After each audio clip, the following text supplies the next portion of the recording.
আজকে নিম পাতা ভাজা করে নিয়ে বসেছি অনেকগুলো। এইগুলো দিয়ে খাবো আগে।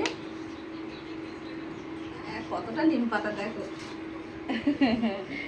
নিম পাতা ভাজা নিয়েছি। আর কি রান্না, ছোলা কচু ভাজা করেছি। আর আজকে একটু অন্যরকমভাবে মাছ রান্না করলাম, ভেন্ডি আর আলু দিয়ে মাছের রসা। আর এইটা ওই যে তরকারি ছিল, আলু আর মাছের তরকারি ছিল সেইটা। আর আছে এই যে লাস্টে আম। খাবো নিম পাতা, সেই জন্য আগে নিম পাতা নিয়ে বসে পড়েছি। ও বাবা, কি সুন্দর মচমচ আওয়াজ হচ্ছে নিম পাতা।